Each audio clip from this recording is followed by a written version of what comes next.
Everybody ready? Let's go. 3, 2, 1, boom.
On your right, ladies and gentlemen, Felipe Castro.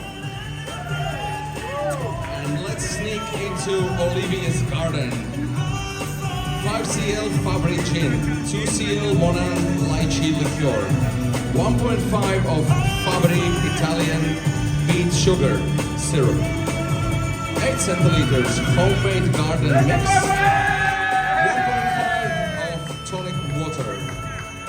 Olivia's Garden by Felipe Castro.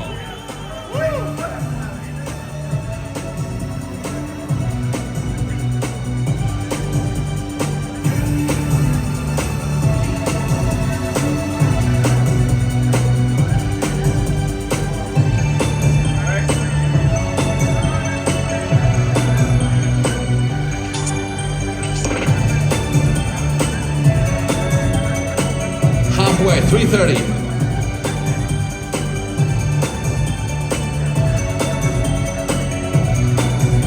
Right in the middle, Forgotten Memories by Edward Raymond Linhart. 4.5 centiliters of Fabri Gin, 1 centiliter of Fabri Gold Sugar Mauritius, 9 centiliters homemade pumpkin mix, 1 centiliter fresh lime juice, 2 dashes homemade bitters. Made by Edward Raymond Linhart, Forgotten Memories.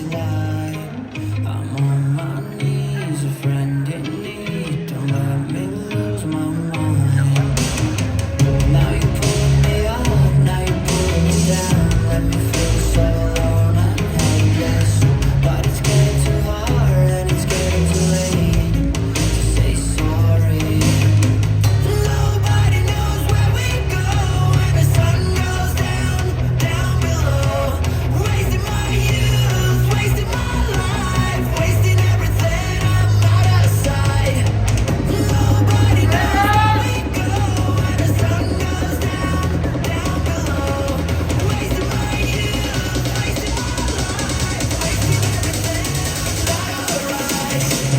2 minutes left.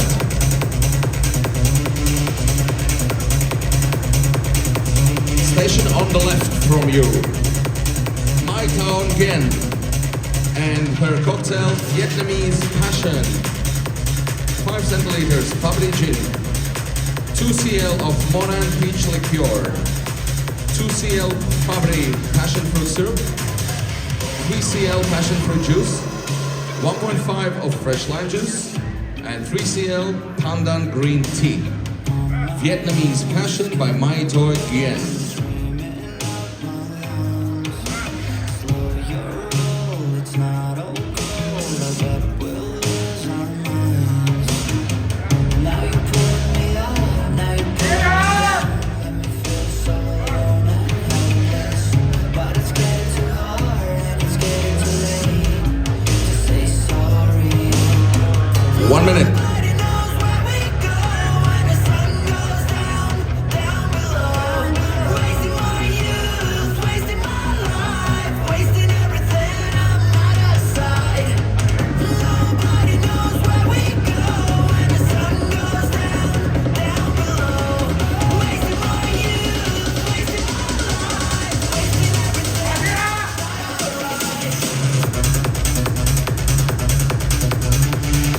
Thirty seconds.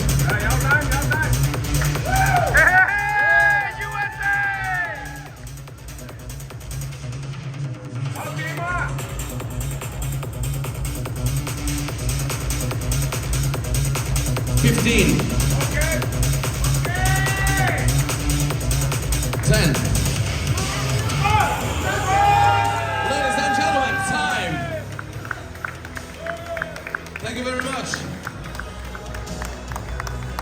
Exceptional and smooth.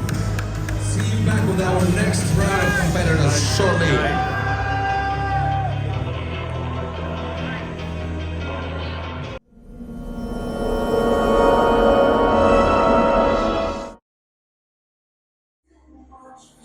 Ciao a tutti, mi chiamo Felipe, io sono americano, io sono di Utah. Felipe Castro from Utah. Well, I'm here to compete in the classic category for the USA team on the IBA tournament, the World Cup for 2023, and I'm here to be a better bartender and learn as much as I can. When it comes to IBA technique, sometimes it's pretty strict. I think with time, when you start practicing more and more and you're presenting more and more, you start realizing that everything actually makes sense. Every single thing that we're doing and every single thing that we're being judged at is because it actually creates a better cocktail and a better experience for guests and for the people that is looking at us. So when I was preparing for this cocktail, I looked back into my career and I realized that the reason we're here is because of all those decisions that we had made throughout our lives and career. When I went to my first certification, I used gin for my final exam, so I decided to use gin here too. Remember when I was learning how to be a proper bartender, I realized there was this magical ingredient called simple syrup, so I decided to use it here because I didn't really want that flavor to intervene that much, but I really had to use the sponsor ingredient. I also decided to use lychee because lychee was an ingredient that I used on my first qualifying in the United States in 2021. And Monin has this amazing liqueur that we sadly don't have in the States. Now, the final result was a very botanically driven cocktail with a sweet profile. And the flavor and the aroma, it really reminds me of the garden of the house that I grew up. I think when we prepare for this type of tournaments, we're always focusing on the perfect scenario. And then we go to the stage and things might not pull up the same. Now, one thing that we have to remember is the fact that we do this every day. This is our career, this is the way of life, this is our lives. So behind the bar, up in the stage, it's just like being at your bar at home, it's just being at the bar that you work at every day. So I think if you want to compete in this type of tournaments, it's great if you're practicing a month before or 2 months before, but you have to start doing every day what you want to portray on the stage. So the presentation, it went pretty well, but it was not perfect. Now here we aim at perfection. I think the best thing you can do is try to control as many factors as you can. That's the thing, that's the key. Now, if something doesn't go the way you like it, you just have to remember, you do this as a life, you do this for a living. So there's definitely, you just have to kind of rely on your knowledge, you have to rely on your experience, and remember that show must go on and just push through it. So one of the things that I noticed in my presentation is that I think I over melted my drink. It didn't affect the flavor, but it definitely affected the total volume that I poured in the glass. So what I did now is I knew the rules. I know them very well, and I know the points that they are adjusting. So you have to make a decision, and that decision is going to be in the points that are going to be deducted. You know, maybe you're getting a deduction based on touching a garnish with your hands or touching a straw, but that deduction is going to be way less and way safer than the deduction for going over time. So you have to be clever, think more with your head than with your heart, and do what's best for your points. In my particular case, I decided to do the deduction on not following the appropriate recipe instead of overflowing. To me, it's just three easy questions. Do you like making cocktails? That's a yes. Would you like to have the honor of represent your country in an international competition? That's definitely a yes. Now, do you want to have like an all expenses paid trip to Portugal? I'm pretty sure that's a yes. Aside from that, the amount of knowledge that you're gonna get from here and the amount of experience, it's just nothing that compares to it. So this is a great opportunity for all of you guys to compete and to be here. And I'm already competing, and I'm planning to be here in Portugal next year. So, will you be here? Just as a final thought, thank you very much to the USBG team. Thank you to the people that are always supporting us in this. You know, if you want to join one of the competitions, maybe not a competitor, but you want to come here, your help and your presence will be highly appreciated. So thank you to all of you guys that make this possible for us.